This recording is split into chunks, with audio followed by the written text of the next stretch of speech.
ఓ కుటుంబ తగాదాలో వారి బంధువునే చంపాలనే స్థితికి చేరుకున్న ఓ కేసు ప్రొద్దుటూరు 1 టౌన్ పోలీస్ స్టేషన్లో వివాదాస్పదంగా మారింది. ఈ కేసులో అరెస్ట్ అయిన 3 మైనర్ నిందితుల పట్ల పోలీసులు వ్యవహరించిన తీరుపై ఎమ్మెల్యే రాచమల్లు ప్రసాద్ రెడ్డి నిరసన వ్యక్తం చేస్తూ స్టేషన్లోనే నేలపై కూర్చున్నారు. దీంతో పోలీస్ స్టేషన్ వద్ద ఉద్రిక్తంగా మారింది. పెన్నానగర్ లో టీచర్ గా పనిచేస్తున్న మహమ్మద్ ఖలీల్ పై 3 రోజుల క్రిందట కొందరు చిన్నారులు బైక్ నడగించి దాడి చేశారు. ఈ కేసులో ప్రధాన కుట్రదారుడైన అల్తాఫ్ మరో 3 మైనర్లపై 1 టౌన్ పోలీస్ స్టేషన్ లో కేసు నమోదైంది. ఈ కేసులో 3 మైనర్లను అరెస్ట్ చేసిన పోలీసులు చిన్నారులపై బలమైన కేసులు బలాయించారని, తమ పిల్లలకు ఎలాంటి సంబంధం లేదని వారి తల్లిదండ్రులు ఆవేదన వ్యక్తం చేశారు. ఈ నేపథ్యంలో వారి పక్షాన పోలీసులతో మాట్లాడేందుకు వచ్చిన ఎమ్మెల్యే ఈ నిరసనకు దిగారు. దీంతో 1 town CI Ramalingaiah, SI Narayana యాదవ్లు కేసు వివరాలను పూర్తిగా వివరించడంతో ఎమ్మెల్యే నిరసన విరమించి మైనర్ల పట్ల సరిగా వ్యవహరించాలని విజ్ఞప్తి చేశారు. ఈ కేసులో మొదటి నిందితులను తక్షణం అరెస్ట్ చేయాలని ఆయన డిమాండ్ చేశారు. ఈ కేసు పూర్వాపరాలను సీఐ రామలింగయ్య మీడియాకు వివరించారు. అరెస్ట్ అయిన వారిని కోర్టుకు హాజరుపెడుతున్నట్లు ఆయన తెలిపారు. నువ్వు అసలేంటో కూడా ముద్దాయిని తీసుకొచ్చి పెడితే నేను ఇంటికి పోతా.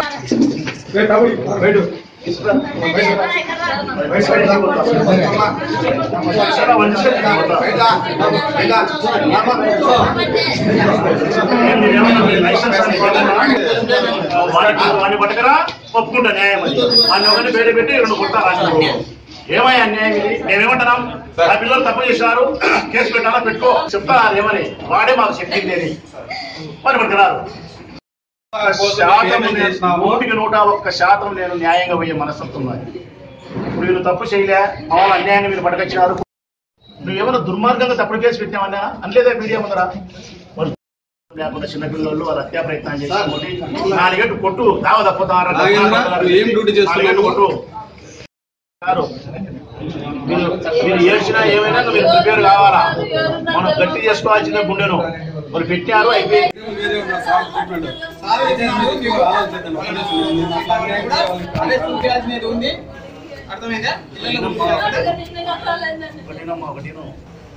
సంబంధించిన ఒక 5-6 మంది పిల్లలు ఒక చిన్న గొడవ చేసుకుంటే మోటార్ బైకులు డాష్ కొట్టుకోవడమో ఇంకోటో గొడవ జరిగితే ఆ గొడవకు సంబంధించి ఈ 5-6 మంది పిల్లలు వైఎస్ఆర్ కాంగ్రెస్ పార్టీ శ్రేయోభిలాషులు కార్యకర్తలైన పిల్లలు కాబట్టి ఆ పిల్లలు 5 మంది మీద పోలీసులు బలవంతంగా 307 కేసు నమోదు చేయడం, 3 రోజుల కిందట పటకచ్ పోలీస్ స్టేషన్లో నిర్బంధించి కొట్టడం, వీళ్ళను ప్రేరేపించిన వాడు ఎవరైతే అసలైనటువంటి ఉంటాడో అల్తాఫ్ అనే అబ్బాయి, అతను వరదరాజిరెడ్డి పేరు కుమారుడు కాబట్టి అతని స్టేషన్కి పట్టకరాకుండా ఉండడం, ఇప్పుడు అతను ఎక్కడో కామంలో మోసరు ఉండారని చెప్తున్నారు. నాకైతే తెలియదు. స్టేషన్లో అయితే లేడు, ముద్దాయిగా ఉన్నాడు కానీ స్టేషన్లో అయితే లేడు. అతనికి అంతే వయసే 16-17 సంవత్సరాల 15 సంవత్సరాల వయసు. అతని పట్టకరాకుండా ఉండడం, 307 కేసు పెరగడం, ఇవన్నీ కూడా అన్యాయం. ఒక మనిషిని చంపడానికి కావాల్సిన వయస్సు కానీ, చంపడానికి కావాల్సినటువంటి ఆలోచన విధానం కానీ, ఆ పరిస్థితులు కానీ ఈ 15 సంవత్సరాల పిల్లలకు ఉండవు. ఆకతాయి వ్యవహారము, అల్లరి వ్యవహారంతో వారి కొట్టే ప్రయత్నం చేసినారు. దానికి 324 సెక్షన్ సంబంధించిన సెక్షన్ నమోదు చేసి ఒకవేళ పిల్లలు చెడిపోతారు కాబట్టి మంచి మార్గంలో పెట్టే దానికి పోలీసులు 4 దెబ్బలు వేసినా కూడా నేను తప్పు పట్టను. కానీ 3-4 రోజులుగా కొట్టడం కానీ, సెల్లులు వేసి నిర్బంధించడం కానీ, 307 పెట్టి ఇబ్బందులు పెట్టే కార్యక్రమాలు కూడా మంచిది కాదు. వైఎస్ఆర్ కాంగ్రెస్ పార్టీకి సంబంధించిన వాళ్ళని చెప్పి ఇబ్బంది పెట్టడం, తెలుగుదేశం పార్టీకి సంబంధించిన నాయకులు, తెలుగుదేశం పార్టీకి సంబంధించిన కౌన్సిలర్లు వెనకాల ఉండి వీళ్ళ మీద కక్షాధిప చర్యలు చేస్తే దానికి పోలీసులు సహకరించడం అనేది నేను వ్యతిరేకిస్తా ఉన్నా. పిల్లలు మంచి మార్గంలో పెట్టేదానికి మేము ప్రయత్నం చేయాల్సిందే, మీరు ప్రయత్నం చేయాల్సిందే. వ్యక్తిగతమైన కక్షలకు పోలీసులు తావియకుండా నిష్పక్షపాతంగా వ్యవహరించాలని చెప్పి వాళ్ళకు విజ్ఞప్తి చేస్తా ఉన్నా. ఇందాక గౌరవ ప్రొద్దుటూరు శాసనసభ్యులు గారు వారికి ఒక కేసులో కొన్ని డౌట్స్ ఏదైనా ఉంటే వచ్చినారు. వాళ్ళ డౌట్స్ కూడా నివృత్తి చేసినాం. ఆ కేసు పూర్వాపరాలు ఏంటంటే crime number 683/18 section 341, 323, 307, 34, 120 IPC case ఇక్కడ పోలీస్ స్టేషన్లో నమోదు చేయడం జరిగింది.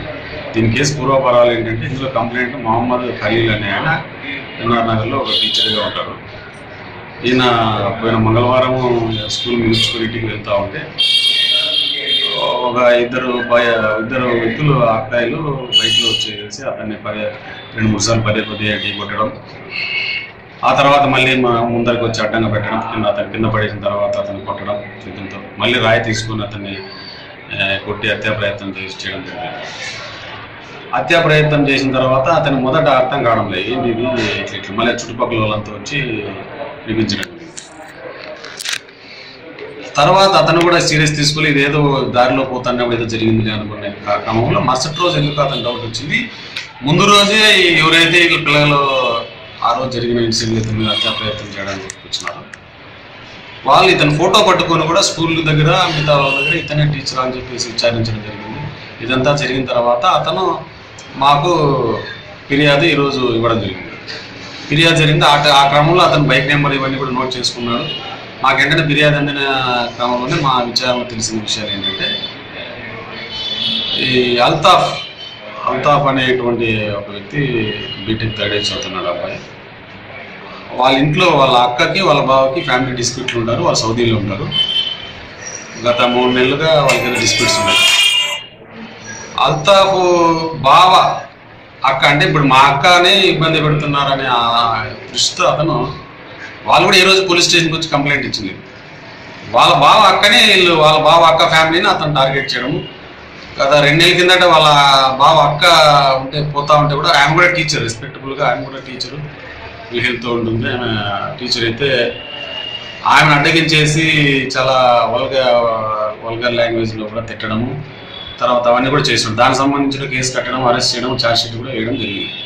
తర్వాత 2 నెలల తర్వాత ఇంకా అదే గ్రడ్జి పెట్టుకొని మనసులో వాళ్ళ అక్క నీకు ఇబ్బంది పెడుతున్నాను, వాళ్ళ బావ అక్క ఈసారి వాళ్ళ బావ అక్క భర్తని టార్గెట్ చేసినాడు. టార్గెట్ చేసేసి ఏదో చేయాలని సంకల్పించుకుని ఫ్యామిలీ డిస్ప్యూట్ కాస్త ఇతను వాళ్ళ గ్రెడ్జి పెట్టుకునే స్థాయికి వెళ్ళిపోయింది. గ్రెడ్జిస్ పెట్టుకునే స్థాయికి వెళ్ళేది.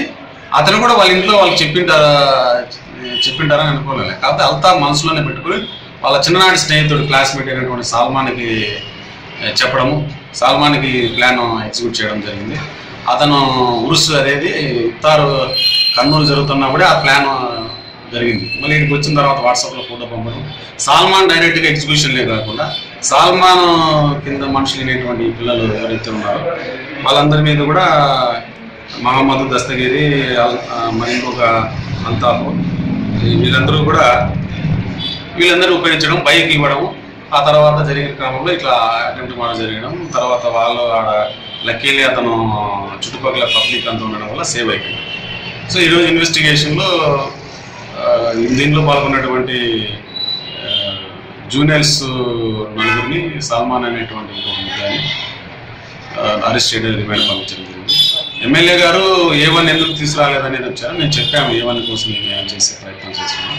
ఆయన కూడా కేసు కట్టిన దానికే మాకు మేము ఎందుకు కాలేదు అందుకున్న డౌట్స్ క్లారిఫై చేస్తాను.